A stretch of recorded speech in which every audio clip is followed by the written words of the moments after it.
13절의 말씀입니다. 함께 한 절씩 교독합니다.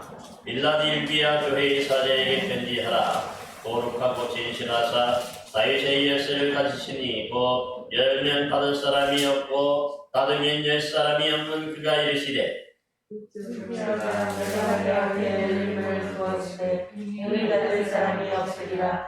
내가 내 행위를 아노니 내가 작은 능력을 가지고서도 내 말을 지키며 내 이름을 변하지 아니하였도다. 보라, 사탄의 해당고 자칭 유대인이라 하나 그렇지 아니하고 거짓말하는 자 중에서 몇을 내게 주어 그들로 봐서 내 발 앞에 절하게 하고 내가 너를 사랑하는 줄을 알게 하리라. 내가 나의 내 말씀을 지켰은즉 내가 또한 너를 지켜 시험의 때를 면하게 하리니 이는 장차 온 세상에 임하여 땅에 거하는 자들을 시험할 때라. 내가 속히 오리니 내가 가진 것을 굳게 잡아 아무도 내 멸류관을 빼앗지 못하게 하라. 믿는 자는 내 하나님 성전의 기둥이 되게 하리니 그가 결코 다시 나가지 아니하리라. 내가 하나님의 이름과 하나님의 성 곧 하늘에서 내 하나님께로부터 내려오는 새 예루살렘의 이름과 나의 새 이름을 그의 위에 기록하리라. 함께 있습니다. 귀 있는 자는 성령이 교회들에게 하시는 말씀을 들을지어다. 아멘.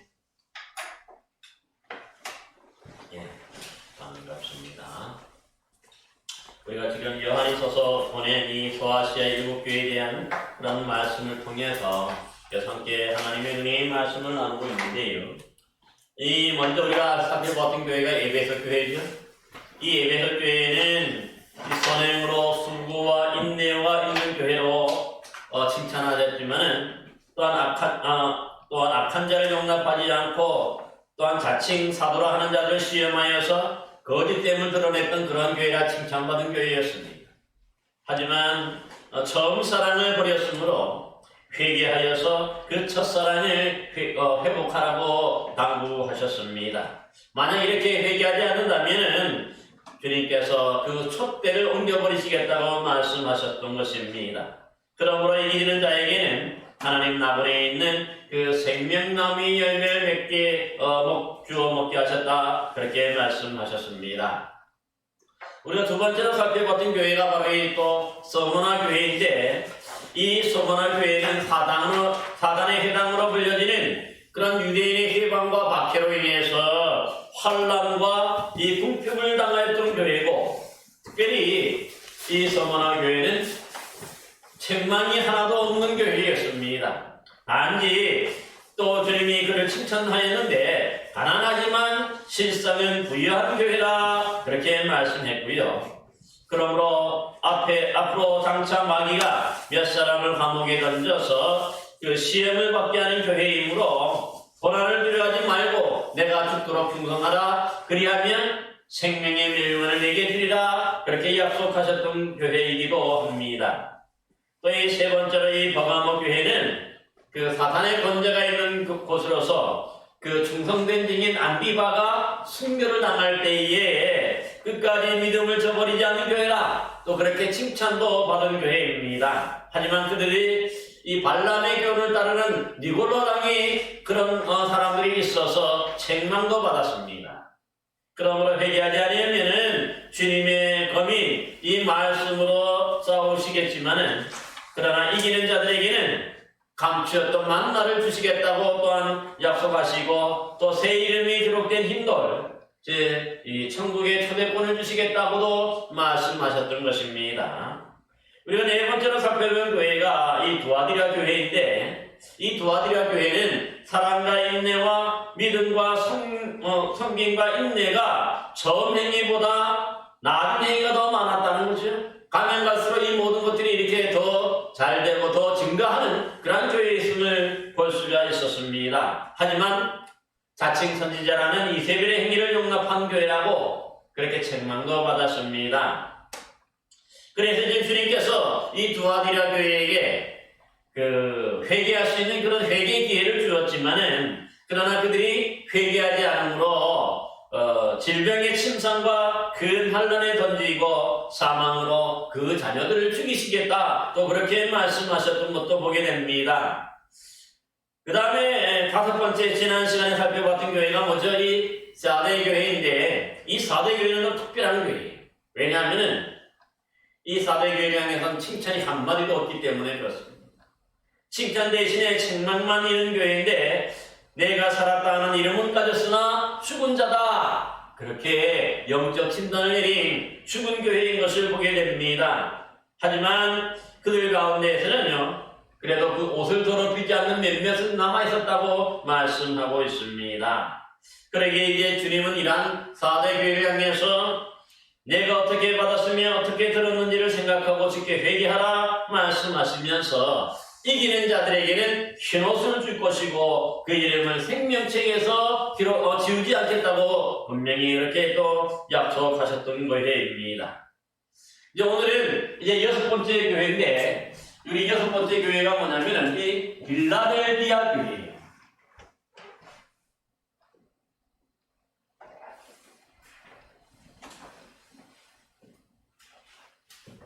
이 빌라델비아 교회라 하는데, 이 빌라델비아 교회가 이제 우리가 함께 오늘 좀 살펴보는데, 먼저 이 주님이 이 빌라델비아 교회에 향해서 먼저 주님의 모습은 어떤 모습입니까?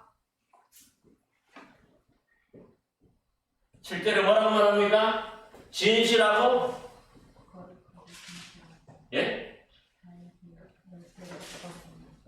거룩하시고, 먼저 거룩하시고 나오죠, 정말. 먼저 거룩하고, 진실하신, 그죠? 이고, 그 다음에 다윗의 열쇠를 가졌다, 그렇게 표현합니다.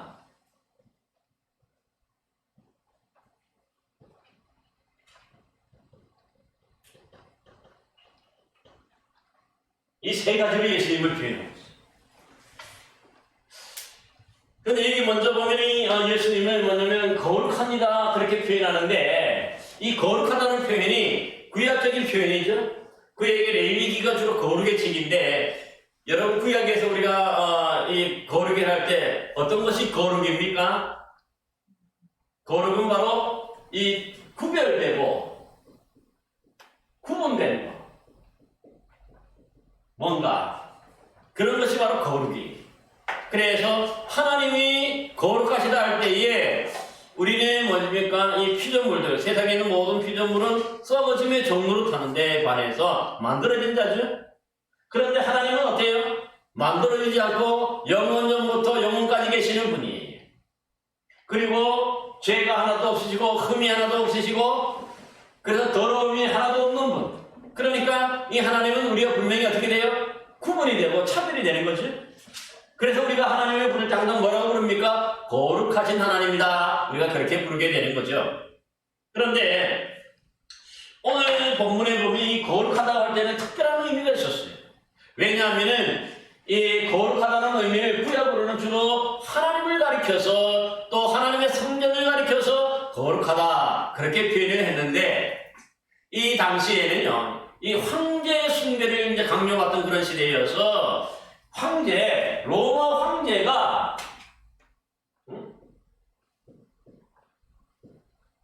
자신을 스스로 가리켜서 먼저 거룩함이라고 그렇게 불렀어요.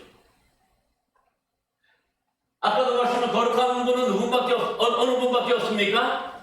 하나님밖에 없는데 로마 황제가 거룩하다고 불렀어요. 그러니까 자기가 로마 황제가 하나님이 된 거죠. 그런데 그렇기 때문에 이 로마 황제가 거룩한 분이 아니고 진짜 거룩한 분은 주님이다. 그걸 좀 표현하는 거예요. 그래서 거룩한 분은 예수 그리스도밖에 없다. 그렇게 분명히 못 받고 있는 거죠. 그래서 첫 번째는 거룩하다 하는 그런 표현이고요. 또 두 번째로 이 진실하다 하는 예수님을 가리켜서 이 진실하다 그렇게 표현을 하죠. 이 진실하다고 하면서 뭡니까? 참되고 거짓이 없다는 거죠.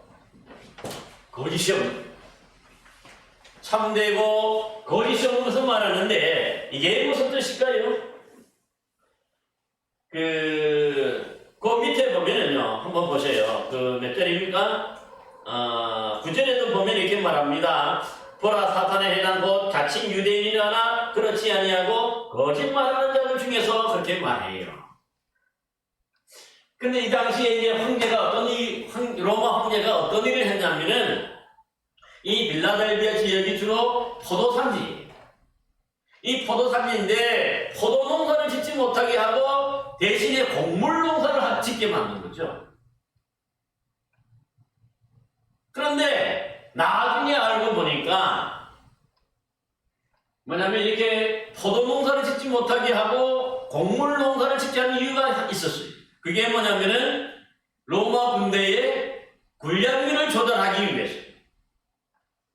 그러니까 로마 군대의 군량미를 조달하기 위해서 그들이 포도 농사를 짓지 못하게 하고 곡물 농사를 짓게 합니다. 그러니까 거기. 그런데 우리 주님의 모습은 뭡니까? 그런 거짓말이 하나도 없으시다는 거죠. 그래서 예수님을 가리켜서 진실하시리다 그렇게 또 표현을 하는 것도 볼 수가 있습니다. 그래서 우리 주님 예수님의 모습은 예나 지금이나 하나님과 같으신 분으로서 참된 분이시고 거짓이 하나도 없으신 분이다 그런 뜻에서 그런 모습이 뭐냐면 진실한 주님. 그래서 오늘 이렇게 거룩하고 진실하시니다 예수님을 그렇게 표현해. 그 당시에 그러니까 이게 뭡니까? 다 황제와 로마 황제와 비교했고 대조해서 볼 때에 거룩하고 진실하신 이는 바로 로마 황제가 아니라 누구예요? 하나님밖에 없다. 우리 주님밖에 없다. 그런 뜻으로 예수님의 모습이 거룩하고 진실하신 이로 나타납니다. 그 다음 또 이게 보면은요, 특별히 이 빌라델비아 교회에 보면은 예수님의 모습이 뭐냐면 다윗의 열쇠를 가지십니다. 그렇게 말씀하죠. 다윗의 집에 열쇠를 가졌다고 말씀해요. 여러분이 열쇠가 뭘까? 뭐 집에서 다 이 문을 대문이 있고 뭐 현관문이 다 있겠죠. 그래서 그 뭡니까? 방마다 또 문도 있어요. 근데 항상 그 문에는 뭐가 있어요? 문에는 뭐냐면 이 잠금장치가 있죠. 잠금장치가 있어요. 그래서 우리가 외출을 할 때 할 때는 어떻게 합니까? 그 문을 열쇠로 잠그는 거죠. 그러니까 요즘에는 사실은 다 전자장치로 이 문을 여닫고 하지만 옛날에는 그러지 않았어요. 그죠? 항상 보면 그래서 이 열쇠를 어디에 많이 숨겨졌습니까? 화단이나 뭐 옆에 어디에 그 가족들만 알 수 있는 어떤 특별한 장소에 숨겨놨다가 가족들이 그걸 하는데 그런데 나중에 도둑들이 그걸 다 알아가지고 그걸 찾아가서 도둑들이 열고 들어가서 또 이 도둑 많은 일들도 잦았던 것들을 보게 되는데 이 열쇠가 바로 그런 거죠. 열고 닫는다 하는 것은 뭐냐면 문을 열면은 누구든지 들어갈 수 있게 하는 거고 열쇠를 닫아버리면 잠궈버리면 어떻게 합니까? 아무도 들어갈 수 없도록 하는 게 바로 열쇠의 역할입니다. 그러면 이 다윗의 열쇠가 뭘까? 우리 이거 한번 찾아보실래요? 구약 성경에 이사야 22장 22절 말씀 한번 찾아보세요. 구약 성경 찾아보시기 바랍니다. 한번 이사야 22장 22절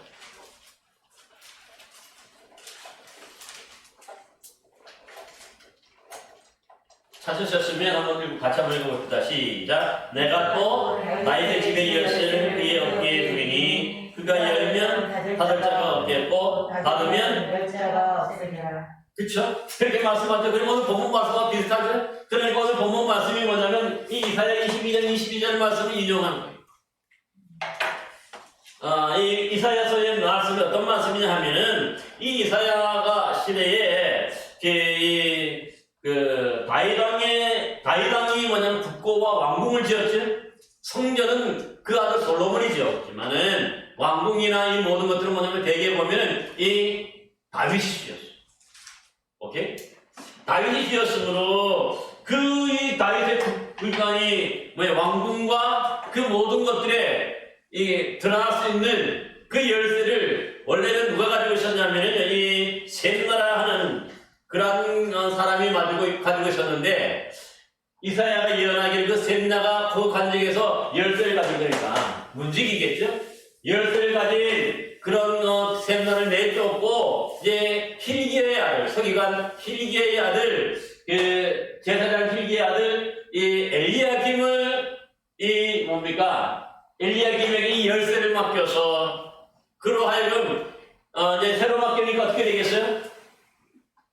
엘리야김이 열면은 들어갈 수가 있지만 만약에 엘리야김이 열쇠로 그 문을 완전히 잠가버리면 아무도 왕궁으로 들어갈 수가 없는 거예요. 오케이? 그래서 열면 닫을 사람이 없고 닫으면 열 사람이 없다고 그렇게 표현했던 거죠. 이사야 22장 22절에. 그런데 오늘 본문에도 뭐라고 합니까? 이 필라델피아 교회가 다윗의 열쇠를 가지니 곧 열면 닫을 사람이 없고 닫으면 열 사람이 없는 그가 우리 주님이 그런데 이 열쇠를 가지고 계신다는 거죠. 이 예수님의 모습이죠. 오케이? 그러니까 이게 무슨 뜻일까요? 그러니까 여기 엘리야김을 다룰 만하면 아까 말했지만 엘리야김인데 엘리야김 이 사람이 지금 뭐냐면 예수님의 그 뭡니까 이 모형이 그래서 근데 여기서 다윗의 열쇠를 엘리야김이 받았지만은 실제적으로 이 다윗의 열쇠를 하는 것은 뭐냐면은 하나님 나라의 열쇠를 말해요. 오케이? 하나님 나라의 열쇠예요. 하나님 나라에 들어가고 하나님 나라에 들어가지 못하는 열쇠를 누가 가졌다는 거예요? 누구예요? 우리 주님이 가지고 계신다는 거야.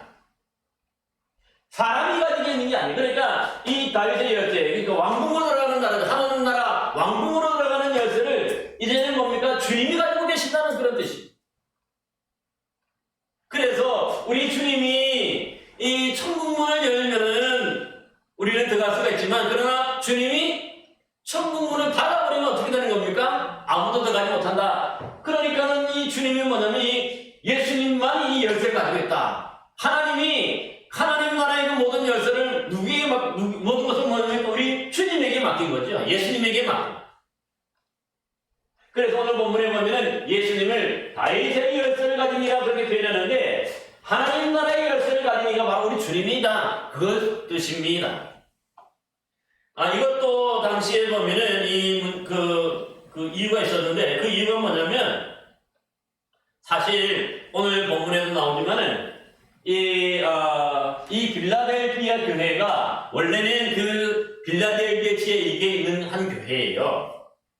그런데 이 빌라델피아 지역에는 뭡니까? 우리가 여기 오늘 본문 그 9절에도 보면 사단의 회당, 곧 자칭 유대인들의 모임이 있었어.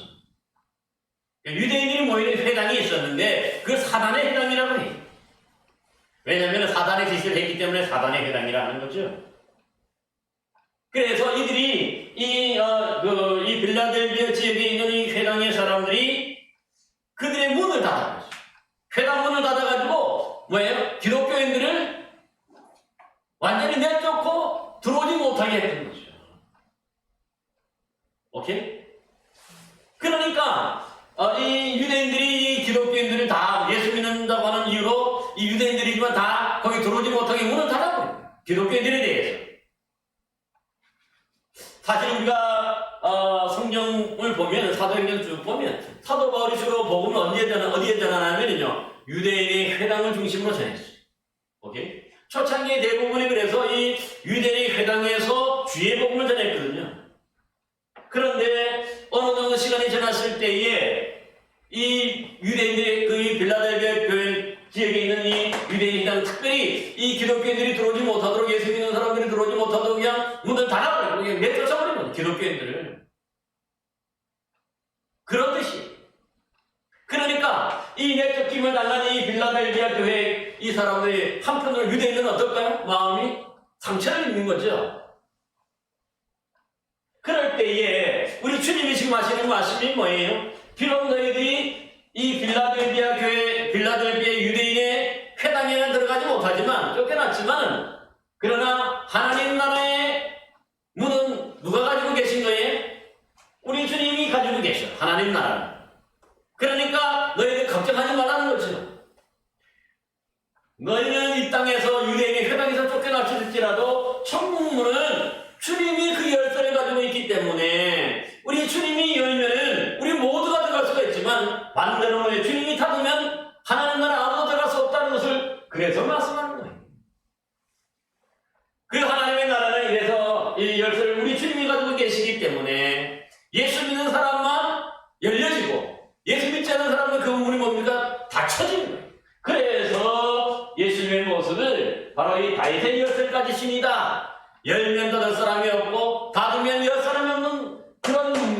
이 열쇠를 가진 열쇠 관리인이 바로 우리 주님이 천국의 문에 그런 뜻입니다. 그런데 그래서 이제 오늘 본문에 보면은 뭐라고 하면 8절 말씀을 우리 한번 같이 한번 읽어봅시다. 8절 말씀을 같이 한번 읽어봅시다. 상반절만 없으리까지 같이 한번 읽어봅시다. 시작. 볼지어다 내가 내 앞에 열린 문을 두었으되 능히 닫을 사람이 없으리라. 그러니까 뭐예요? 이 주님이 이렇게 다윗의 열쇠를 가진 주님이 뭐예요? 문을 어떻게 했다는 거예요? 이 빌라델비아 교인들에게 열린 모습, 열린 문이라는 거예요. 열린 문. 열린 문을 두었다. 그렇게. 이게 무슨 뜻이죠? 아까 말했지만 열린 문은 곧 뭐 어떤 문일까요? 천국 문이야. 우리 신앙인들은 이 유대인들의 해당에서 쫓겨났지만 천국의 문은 우리 신앙인들 활짝 열렸다는 그런 뜻이에요. 열려져 있다는 거예요. 누구든지 들어가기만 하면 된다. 왜냐하면 이 천국 문은 누가 관리해요? 예수님이 관리해요. 그래서 요즘에도 보면 이 열린문 교회라고 하는 어떤 그런 뭡니까 이 교회들이 이름으로 쓰는데 사실 뭐냐 천국문이 믿지 않는 모든 사람들이 활짝 열려있다 그런 뜻이 누구든지 들어갈 수 있도록 예수님의 믿기만 하면 들어갈 수 있는 그런 문이 뭐냐면 다 이 열린 문으로 우리가 천국에 들어갈 수 있기 때문에 그렇게 말씀하는 거지요.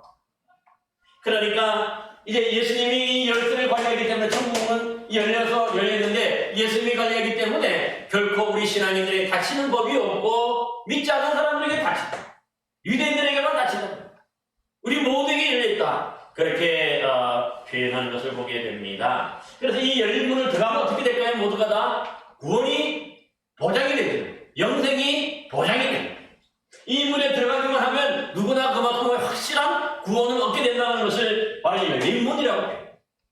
또 한편으로 이 열린 문은 뭐예요? 믿는 자들에게는 천국 들어가는 그런 입구가 되지만 또 뭐예요? 이것이 뭐냐면 열린 문은 또 한 가지는 뭡니까? 세상 사람들, 믿지 않는 사람들에게는 어때요? 지금 우리 주님이 이 문을 활짝 열어놓고 천국 문을. 그러니까 뭐예요? 누구든지 초청해서 이 열린 문으로 천국에 들어가도록 하는 것이 뭐냐면 교회의 사명을 말씀합니다. 오케이? 이 두 가지 의미입니다.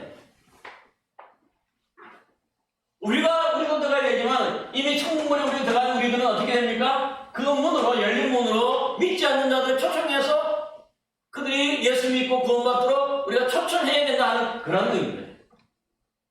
그래서 열려있지 않는다. 모든 사람에게 열려있어. 그러나 거기 뭐 믿지 않고서는 못 들어가. 이게 바로 뭐냐면은 천국문이고 바로 열린 문.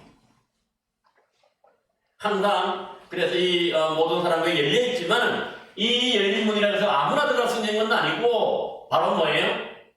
예수 믿는 사람만 이 문으로 천국 들어갈 수 있다는 것을 말씀하고 있는 것을 볼 수가 있습니다. 예, 이제 그럼 8절 하반절을 한번 같이 한번 읽어봅시다. 내가 내 행위를 하노니 같이 읽어봅시다. 시작. 내가 내 행위를 하노니 내가 작은 능력을 가지고서도 내 말을 지키며 내 이름을 배반하지 아니하였도다. 아멘. 그다음 중요한 얘기 나오죠. 우리 주님이 이 빌라델비아 교회에 항상 뭐예요? 영적 진단.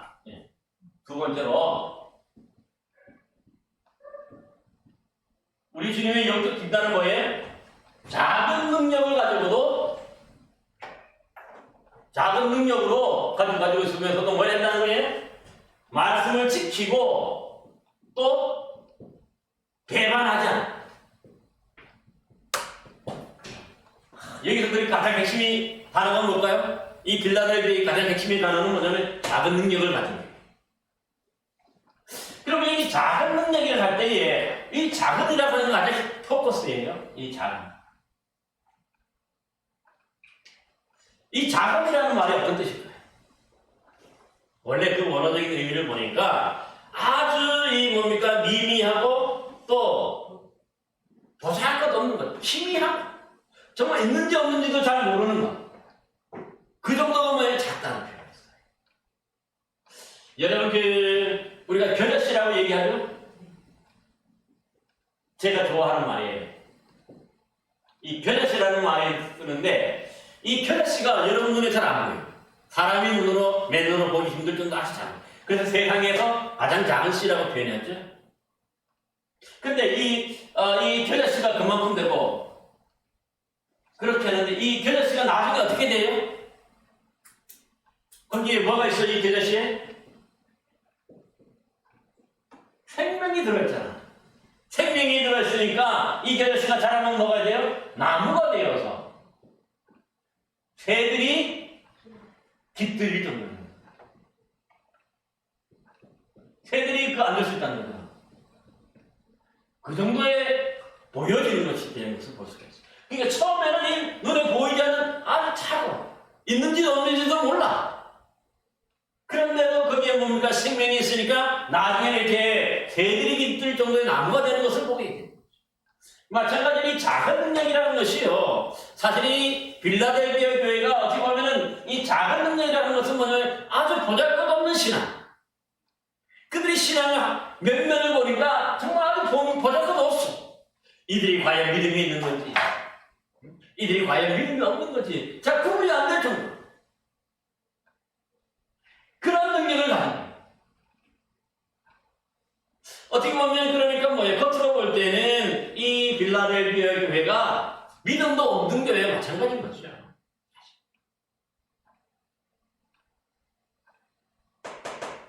뿐만 아니라 이 작다고 하는 것이 뭐냐면 오늘 이 빌라델비아 교회에서 이런 영적인 능력, 신앙적인 믿음이 아주 작고 희미하고 미미하다고 생각할 수도 있지만은 또 한편으로 뭐냐면 작은 능력이라 할 때 뭐냐면은 이 빌라델비아 교회의 교인 수가 몇 명 안 돼요. 아주 작아요. 그러니까 이 빌라델비아 교회는 이름은 있는데 그 사람들이 거기에 또 다니는 사람들이 작다. 아주 몇 명 안 되는 그런 교회라고 또 이렇게 볼 수도 있다는 거죠. 그러니까 또 한편으로 또 이 세 번째로 이 작은 능력이 갈 때는 어떤 뜻으로 사용될 수도 있냐면은 이 빌라델비아 교인들이 뭔가 세상에서 뭔가 뭐 부유하고 뭔가 능력이 있거나 머리 많이 배우거나 해가지고 사회적인 영향력을 많이 가지고 있는 사람들이 없다는 뜻이에요. 다 거기서 거기에요. 그러니까 이 빌라델비아 교회를 보면은 이 뭐 신앙적인 능력으로 봐도 모이는 숫자로도 보고 또 사회적인 영향력으로 봐도 눈에 잘 띄거나 뭐였거나 그런 아주 작은 교회. 그러니까 작은 능력. 미미한 그런 능력을 가지고 있는 교회인 것을 볼 수 있습니다. 근데 이런 교회가 있는데 여러분 참 중요한 게 뭐냐면 이 그 다음 말이 중요한데요. 이 작은 능력, 보잘것없는 능력, 신앙적인 어떤 뭡니까 이 성숙도라든가 이런 것도 전혀 없는데 그런데 보니까 그들이 주의 말씀을 지키고 배반하지 않았다. 이게 엄청난 거죠. 이 작은 능력, 신앙적인 능력, 뭐 이게 뭐 영적인 능력, 모이는 숫자로도 봐도 그렇고 사회적인 어떤 영향력으로 봐도 그렇고 뭐 별품없는 그런 사람들이 모인 그저 그런 교회인데 지키고 배반하지 않았다는 건 엄청난 거죠. 이 어떻게 보면 지키고 배반하는 게 왜 그러냐면은 황제 숭배를 강요당하던 시기잖아요. 계속 말씀을 드리지만 그죠? 황제가 하나님이고 주님이라고 강요받던 그런 시대 상황 속에서 정말 뭡니까? 이 주의 말씀을 지키고 배반하지 않는다는 것은요, 쉽지 않았어요. 왜냐하면 그만큼 많은 고통과 고난이 따랐기 때문에. 왜냐하면 매매도 못하게 했거든요. 그러니까 이 경제적인 생활을 영위할 수가 없는 거죠. 누릴 수가 없는 거예요. 사고 팔 수가 없으니까. 그래서 보니까 이 사회적으로 사람들이 뭡니까? 이 황제 숭배를 하지 않으면 사실은 뭐예요? 죽은 것과 마찬가지예요. 있으나 마나한 그야말로 노예 취급받는 물건 취급받는 그런 죽여도 돼요. 그런 상황 속에서 보세요. 이 작은 능력 정말 없는 줄 알았어. 믿음이 전혀 없는 줄 알았는데 보니까 그래도 이 상황 속에서 말씀을 지키고 우리 주님을 배반하지 않았다는 거예요. 그러니까 이게 엄청난 능력이죠. 그러니까 이 작은 능력이라는 것을 보면 사실 사람들이 볼 때 판단할 수 있는 어떤 능력일 수 있지만 믿음을 지키고 배반하지 않았다는 것은요, 이게 주님의 눈으로 볼 때에 이건 엄청난 믿음의 큰 믿음인 거죠. 여러분 큰 믿음 없이 어떻게 지키고 큰 믿음 없이 어떻게 주님을 배반하지 않으셨어요? 몇몇은 화려하지 않고 몇몇은 보잘것없는 사람들인데 그럼에도 불구하고 주님을 지키고 믿음을 말씀을 지키고 믿음을 배반하지 않았기 때문에 주님이 칭찬합니다. 이런 교회 우리 주님이 정말 있는 것만큼이라도 참 감사한데 또 이렇게 말씀을 지키고 그래도 배반하지 않으니까 우리 주님이 칭찬받게 할 수밖에 없잖아요. 이런 게 어떻게 책망합니까? 그렇지? 그런데 이런 모습이 뭐냐면 성경에 이 빌라델비아 교회뿐만 아니었어요. 한번 우리 찾아볼래요? 고린도 교회도 사정이 비슷한데 고린도전서 1장 26절 29절 한번 보세요. 고린도전서 1장 26절에서 29절 좀 찾아보세요. 신약성경 264면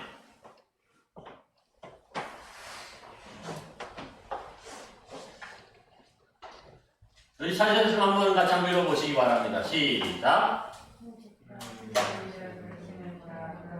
육체를 따라 지혜로운 자가 많지 아니하며 능한 자가 많지 아니하며 문벌 좋은 자가 많지 아니하노라. 그러나 하나님께서 세상에 미련한 것들을 택하사 지혜 있는 자들을 부끄럽게 하려 하시고 세상에 약한 것들을 택하사 강한 것들을 부끄럽게 하려 하시며 하나님께서 세상에 찬한 것들과 멸시받는 것들과 없는 것들을 택하사 있는 것들을 피하려 하시나니 이는 아무 육체도 하나님 앞에서 자랑하지 못하게 하려 합니다. 그러니까 고린도 교회가 어떤 교회였어요? 육체를 따라 지혜로운 자도 없고 능한 자도 없고 문벌 좋은 자도 많지 않다는 거죠. 별품 없는 교회. 그런데 하나님께서 이렇게 세상에 미련하고 또 뭡니까 한 사람들을 택하고 그래서 지혜로운 사람들 부끄럽게 하시고 약한 것들을 택하사 강한 자들 부끄럽게 하십니다. 그러니까 이 작은 능력이 있었어. 이 고린도 교회에서 똑같은 거예요. 보잘것도 없는 교회인 거예요. 그래서 문제는 많았어. 많이 여기저기 휘둘리고 보면 고린도 전서에서 보면은 이 고린도 교회에 참 많은 문제가 많아가지고 여기저기 휘둘리고 이리저리 갈팡질팡한 그런 교회가 많은 뭐냐면 고린도 교회인데요. 그럼에도 불구하고 그 중에서 이 지키는 사람, 주의 말씀을 지키고 그래도 끝까지 주님을 배반하지 않는 사람들이. 그러니까 이 엄청나게 우리가 이게 여기서 우리가 알 수 있는 게 뭘까요? 사실은 뭔가 우리가 많이 가지고 있다는 것이 중요한 게 아니에요. 우리 주님이 보실 때에 내가 많이 배운 것이 중요한 게 아니에요. 내가 부자고 가난하고 그게 중요한 게 아니에요. 교회. 또 뭐예요? 내가 뭔가 사회적인 영향이 있고 없고 이런 게 중요한 게 아니에요. 정말 어떻게 보면은 그들이 교회에 나온 것만 해도 감사할 정도의 어떻게 보면 별 볼 일 없는 사람일 수 있어. 근데 하나님은 뭐예요? 이런 사람들을 가지고도 어때요? 나중에 보니까 어려움을 당할 때 보니까 그래도 이런 사람들이 믿음을 지키고 주의 말씀을 지키고 배반하지 않다는 거예요. 대단한 거죠. 반대로 뭐예요? 이 말을 다른 말을 바꿔보면 어떻습니까? 교회 안에 뭔가 이 물질도 많고 많이 배우고 그죠? 세상적으로 영향력이 큰 사람들 뭐 이런 사람들이 있어. 그래서 그런 분들도 있는데 참 이런 분들이 믿음이 좋으면 얼마나 좋겠습니까? 그런데 이런 어려움이 있고 이런 힘들이 닥쳐오니까 그분들이 어떻게 나? 떠나버려. 교회에 남는 사람이 없어. 아무리 큰 능력이 있고 아무리 신앙적으로 높고 또 뭐예요? 이 영향력이 많다 그래도 결국 주님의 말씀을 어렵고 힘들어 이렇게 다 버려버리고 도망가고 주님을 배반하는 그런 모습은 뭐예요? 그거는 주님께 책망받는 일인 것이죠. 따라서 오늘 이 빌라델비아의 가장 핵심이 뭐냐? 작은 능력을 가지고서도 별 볼 일 없고 다른 사람들이 볼 때에 이게 눈에 보이니까 정말 믿음이 있는지 없는지도 모르겠는데 정말 어려움이 닥치고 고난이 닥치니까 어때요? 이들이야말로 믿음을 지키고 말씀을 지키고 주님을 배반하지 않는 진짜 신앙입니다. 주님은 이런 사람을 칭찬하실 줄로 믿습니다. 여러분도 이런 작은 능력을 가지고도 이렇게 주님의 말씀을 지키고 또 주님을 배반하지 않는 복된 신앙인들이 되기를 간절히 기원합니다. 이게 중요한 거죠. 여러분 한번 그래서 이 구약 성경 한번 또 우리 한번 찾아보는 우리가 이 성경 공부 시간이니까 사무엘상 15장 17절 말씀 한번 보세요. 15장 17절. 찾으셨어요? 구약 성경 432면. 찾으셨습니까? 같이 한번 읽어볼까요? 자, 시작. 사무엘이 이르되 왕이 스스로 작게 얘기할 때에 이스라엘 지파의 머리가 되지 아니하셨나이까. 이게 무슨 뜻입니까? 왕이라 하는데 여기 왕은 누구냐면 사울 왕을 이스라엘의 초대 왕인 사울을 뜻하거든요. 사울이 왕이 이제 처음에 이제 하나님께서 이 사무엘을 보내서 이스라엘 왕으로 택함받았다고 하면서 알려줍니다.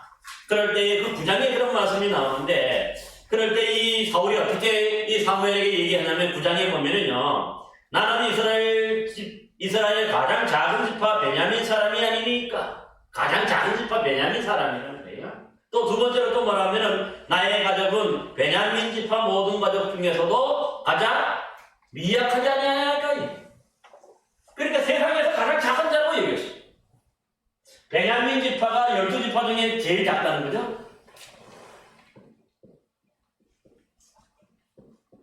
근데 이 베냐민 지파 중에서도 여러 가족들이 있겠죠. 그 중에서 제일 작은 가족. 그러니까 어떻게 보면은 세상에서 가장 볼품없고 세상에서 가장 작은 그런 사람, 가문이 뭐냐면 이 사울의. 이렇게 생각하니까 주님은 뭐예요? 이런 사울을 이스라엘의 초대 왕으로 쓰세요. 왕으로 삼으시죠. 그런데 나중에 보니까 이 왕으로 세움받고 뭐 이게 아말렉과의 전쟁에서 이기기도 하고 잘 나가게 되니까 그 다음에 어떤 일이 벌어지냐면 이 사울이요. 그 제사장만이 드릴 수 있는 번제를 자기가 드려요. 성전에 가면 급하다. 뿐만 아니라 또 이 전쟁에서 이겼는데 자신의 이름을 기록하기 위해서 뭐니까 하나님 높이는 게 아니라 자신의 이름을 기록하고 높이기 위해서 전승기념비도 세워요. 이 떡짓을 한 거예요. 쉽게 말해서 교만. 그러니까 사무엘이 이 사울 왕에게 아까 말씀한 15장 17절 하나님께서 가장 작게 얘기할 때에 이스라엘 왕으로 삼아주셨다. 작게 얘기. 그렇습니다. 사실 하나님은 그러므로 우리가 중요한 건 뭐냐면 이 작은이라고 하는 것에 여기에 우리가 뭡니까? 속으면 안 돼. 우리 스스로가 뭔가 겸손하고 우리가 스스로가 뭔가 작게 얘기할 때 우리 주님은 우리를 키워주시잖아요. 왕으로 세워주시고. 그런데 반대로 왕이 되어서 이제 영광받는 자리 되고 뭔가 잘 되니까 내가 나의 공격비로 세우고 내가 해서는 안 돼. 그런 제사장만이 역할을 해야 되는 그런 번제까지도 막 부리니까 하나님이 뭡니까? 그만 버리시는 거죠. 즉 실어버리시는 거죠. 그래서 사울 왕이 버림받고 누가 왕이 됩니까? 다윗이 왕이 됩니다. 하나님이 그래서 다윗을 가장 볼품없는 사람 어찌 보면은요 이새의 아들이 7명인데 다 뭐예요? 앞에 있는 사람 형들이 다 다윗보다 훌륭한 사람이겠어요. 얼굴도 잘생겼어요. 그런데 아니었어요. 그저 벌벌을 얻기 때문에 이 사무엘이 기름 부으려고 할 때 그 자리에 부르지도 않아서 아버지 별 볼일은 없다고 생각했기 때문에 양떼치는데 그러니까 다윗 혼자서 거기서 양떼치고 나머지 사람들이 그래도 왕의 후보가 깜이 되겠다 싶어가지고 그렇게 이제 사무엘에게 이게 선을 보이는데 하나님이 다 보니까 노 6명 다 노 하는 더 없느냐 할 때 한 형제가 나오면 하나가 남았는데 양을 지킨다. 그러니까 아주 볼품없는 사람. 그런데 그를 불러오라. 그런데 하나님이 이 다윗을 볼품없는 다윗을 택하셔서 이스라엘의 왕으로 세우셔서 이스라엘의 왕조를 이어가게 하는 걸 봐요. 이처럼 우리 주님은 이 작은 능력이라는 것, 이 작은 사람들을 들어서가 크게 쓰시는 것을 우리는 기억해야 해요. 내가 당장에 많은 걸 갖고 지혜롭고 많이 가지고 뭔가 영향력이 있다 그러니 우리 주님은 그것 자체가 뭡니까? 이미 영적으로 죽은 사람이 하나님께 인정받지 못하는 사람 대신에 내가 부족하고 내가 내신에 연약하게 느끼는 사람들 이런 사람들은 뭡니까? 별 볼일 없는 것 같은데 진짜 우리가 나중에 믿음을 지키고 말씀을 지키고 주님을 배반하지 않는 사람 여러분들도 이런 작은 능력으로 주의 말씀을 지키고 끝까지 주님 배신하지 않는 충성된 증인들이 되기를 주님의 이름으로 기원합니다. 그래서 여러분 어떻게 합니까? 우리가 작지만 사도 바울이 빌립보서 4장 13절에 뭐라고 말합니까? 내게 능력 주시는 자 안에서 내가 모든 것을 할 수 있습니다. 아멘. 내가 부족하고 내가 연약하지만 우리 주님이 능력 주시니까 우리 주님이 도와주시니까 가능한 거예요. 감당하는 거예요. 매일 저도 여기서 간증하는 게 있어요. 저도 시골에 별 볼 일 없는 사람 강원도 시골에서 가보면은 정말 앞뒤가 산은 꽉 막혀 있어가지고 촌사람 중에 촌 중에 우리나라 가장 촌이 이 경북 봉화하고 강원도 정선이라 그래요. 근데 제가 정선 출신인데 그만큼 산골인데 하나님이 또 쓸어 쓰시는 거예요. 그러므로 여러분 주님 앞에 정말 뭔가 이 겸손하고 좀 더 여러분 작은 자의 모습으로 주님 앞에 설 수 있기를 바랍니다. 그런데 하나님이 오히려 여러분들이 끝까지 주님의 말씀을 지키고 주님 충성스럽게 일할 때에 더 귀하게 쓰임받는 복된 영혼들이 될 줄로 믿습니다. 이제 9절 말씀을 우리 한번 좀 보시기를 바랍니다. 우리 9절을 함께 같이 읽겠습니다. 시작. 보라 사탄에 해당하고 자칭 유대인이라 하나 그렇지 아니하고 거짓말하는 자 중에서 며칠 내게 주어 그들로 와서 내 발 앞에 자라게 하고 내가 너를 사랑하는 줄 알게 하리라. 아멘. 이게 무슨 뜻일까요? 그러니까 이번에는 이제 우리 주님이 그들 위로하고 격려하는 말씀이에요. 네? 칭찬밖에 없으니까 이제 회개하는 말이 없어. 이 빌라델비아 교회, 그죠? 서머나 교회하고 두 교회는 이 칭찬밖에 없어. 그 다음에 세 번째로는 이 주님의 상이, 주님의 상. 이렇게 끝까지 신실하게 믿음을 지키고 또 우리가 주님을 배반하지 않으니까 우리 주님의 상이 첫 번째 뭐예요? 이 놀라운 복이에요. 뭐라고 합니까? 유대인이 해당, 사단에 해당 유대인들 중에서 몇몇을 어떻게 해요? 이 빌라델비아 교회로 보낸다는 거예요. 그 유대인들 믿지 않는 거짓말하는 자라고 분명히 얘기하죠. 그 유대인들 중에 몇 명을 이 빌라델비아 교회로 삼아주시는 교회로 보내주시는 엄청난 일이 아닙니까? 근데 이게 뭐냐면 빌라델비아 교회가 전도한 게 아니에요. 누가 보내주신 거예요? 주님이 보내주신 거예요. 그죠? 그 전에 그렇게 얘기하죠. 몇을, 그 한 명이 아니라 몇 명을 주신 거예요. 교인 몇 명을 주셨어요. 이렇게 빌라델비아 교회를 박해하고 괴롭히고 또 뭐 유대인에게 내쫓았던 그런 유대인들 중에 몇몇을 뭐냐면 주님이 이 빌라델비아 교회로 몇몇을 보내주셔서 그 교회를 뭐 어떻게 합니까? 보내주시는 정도가 아니죠. 그 다음에 또 뭐 하는 거예요? 그들 발 앞에 엎드리는, 이 엎드린다는 표현이 존경을 표시하는 거거든. 대단한 일이죠.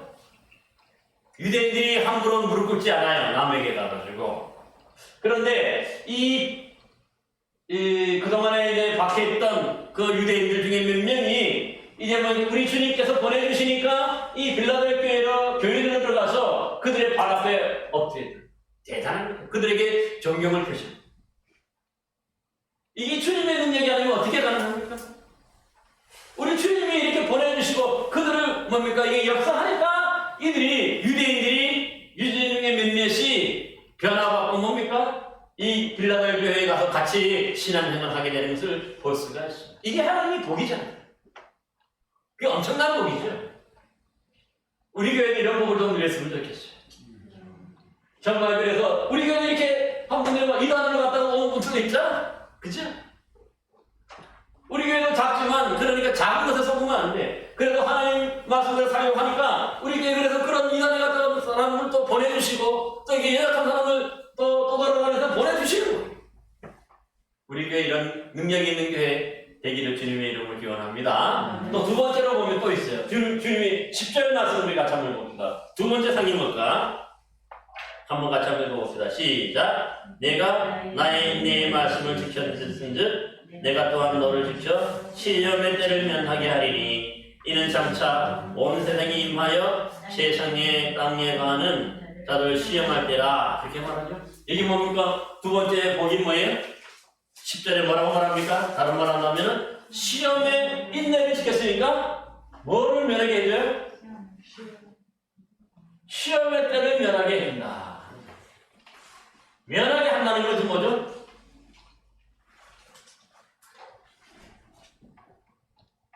시험을 당하지 않겠는 거예요. 제외시킨다. 시험을 안. 여러분, 학생들이 가장 좋아하는 일이 뭐죠? 우리 대학. 예? 시험 안 보기. 시험 안 본다 그러면 제일 좋아해요. 왜냐면 그만큼 모든 사람이 시험이라는 것들 다들 어려워하고 힘들어하기 때문에 그래요. 그런데 앞으로 남아있는 시험이 되게 화나는 때가 있어요. 그죠? 이거는 뭡니까? 우리가 앞으로 살펴볼 텐데 이 교회들이 대부분을 보면은 이 대환란, 흔히 말하는 7년 대환란이라는 게 남아있어요. 이런 때는 뭡니까? 이 시험의 때를 면하네. 제외시킨다. 이건 엄청난 복인 거예요. 왜 그렇습니까? 작은 능력을 가지고도 말씀을 지키고 주님을 배반하지 않기 때문에. 인내를 지켰은즉 그렇게 하는 거예요. 이 주님의 성. 그러니까 우리가 작다고 하는 것에 우리가 너무 속으면 안 되는 거죠. 내 믿음이 작은 것 같고, 내 믿음이 볼품 없는 것 같고, 내 믿음이 보잘것 없는 것 같다고 이런 데 속으면 안 돼. 우리 교회가 작은 교회, 뭐 이렇게 해서 작다고 해서 자꾸 속으면 안 돼. 이런 교회들이 오히려 이렇게 믿음 끝까지 그는 뭡니까? 믿음 지키고 배반하지 않으니까 주님이 이런 상을 베풀어 주시는 거예요.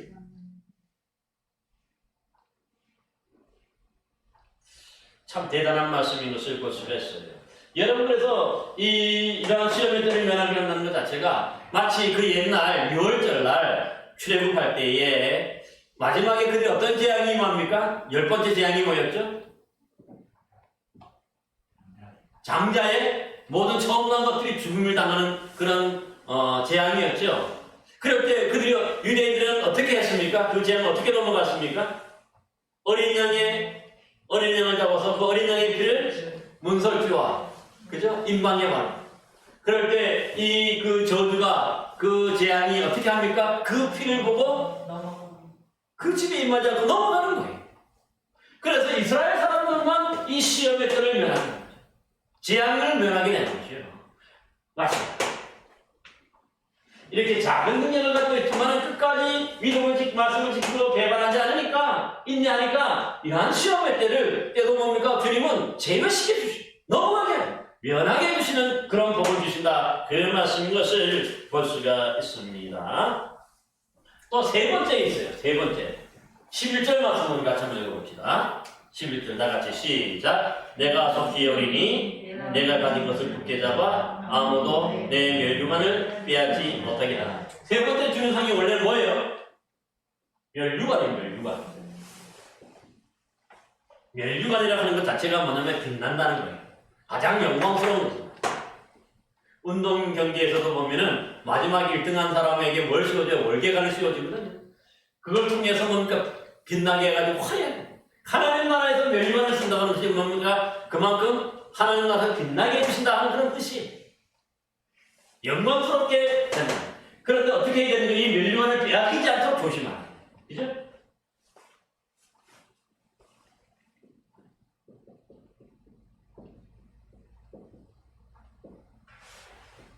이게 중요해요. 그러니까 하나님은 우리 주님은 이기는 자들에게 멸류관을 주시는 거예요. 작은 능력을 가지고 믿음을 지키고 배반하지 않을 때 이런 멸류관을 주시는데 이 멸류관을 빼앗기지 않도록 조심하는 거예요. 다른 말로 한다면은 다시 이 말씀을 지키지 않고 주님을 배반한다면 언제든지 그 주어졌던 하나님의 영광의 멸류관은 어떻게 되는 거예요? 빼앗길 수 있다. 예전에는 분명히 이 멸류관을 차지하는 사람이었어요.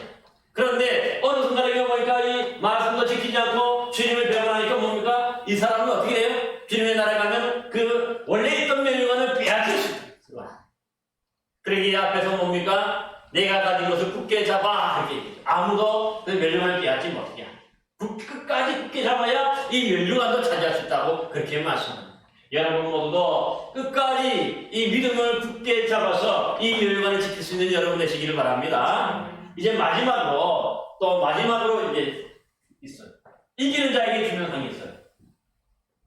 이건 모든 그 6교회 모든 교회 똑같이 주는 거니 12절 말씀만 같이 한번 읽어봅시다. 자, 시작. 이기는 자는 내 하나님의 성전의 기둥이 되게 하리니 그가 결코 다시 나가지 아니하리라. 내가 하나님의 이름과 하나님의 성부 하늘에서 내 하나님께로부터 내려오는 새 예루살렘의 이름과 나의 이름을 그 위에 기록하리라. 아멘.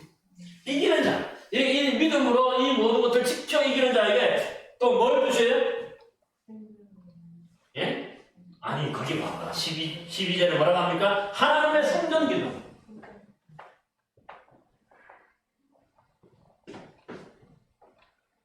성전의 기둥 이름이 두 가지였죠. 뭐죠?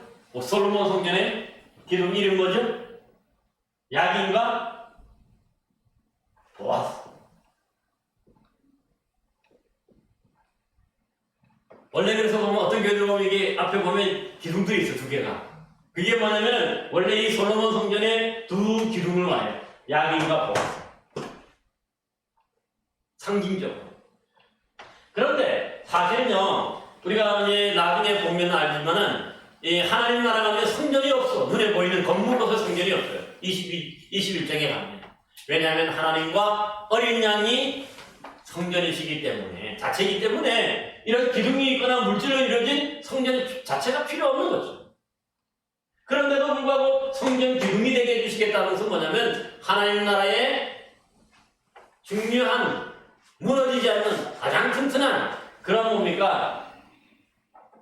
이 기둥이 된다고 하는 것은 뭡니까? 그만큼 구원이 확실히 보장된다는 그런 뜻이에요. 여러분, 이 기둥을 옮길 수 있어요? 없어요? 기둥을 만약 옮기면 어떻게 될까? 무너지잖아. 그러니까 이 두 사람이 그만큼 뭡니까? 천국에 갔는데 기둥이 된다는 건 뭐예요? 완전히 그게 튼튼한 거예요. 그러니까 이 두 사람이 빠져나간 성전 자체가 무너진 것과 똑같은, 그렇게 만든 게 그만큼 그들의 구원이 확실한 거예요. 이기는 자들에게는 구원이 확실한 것을 분명히 말해요. 그 다음에 두 번째로 또 뭐라고 얘기합니까? 새 예루살렘의 이름.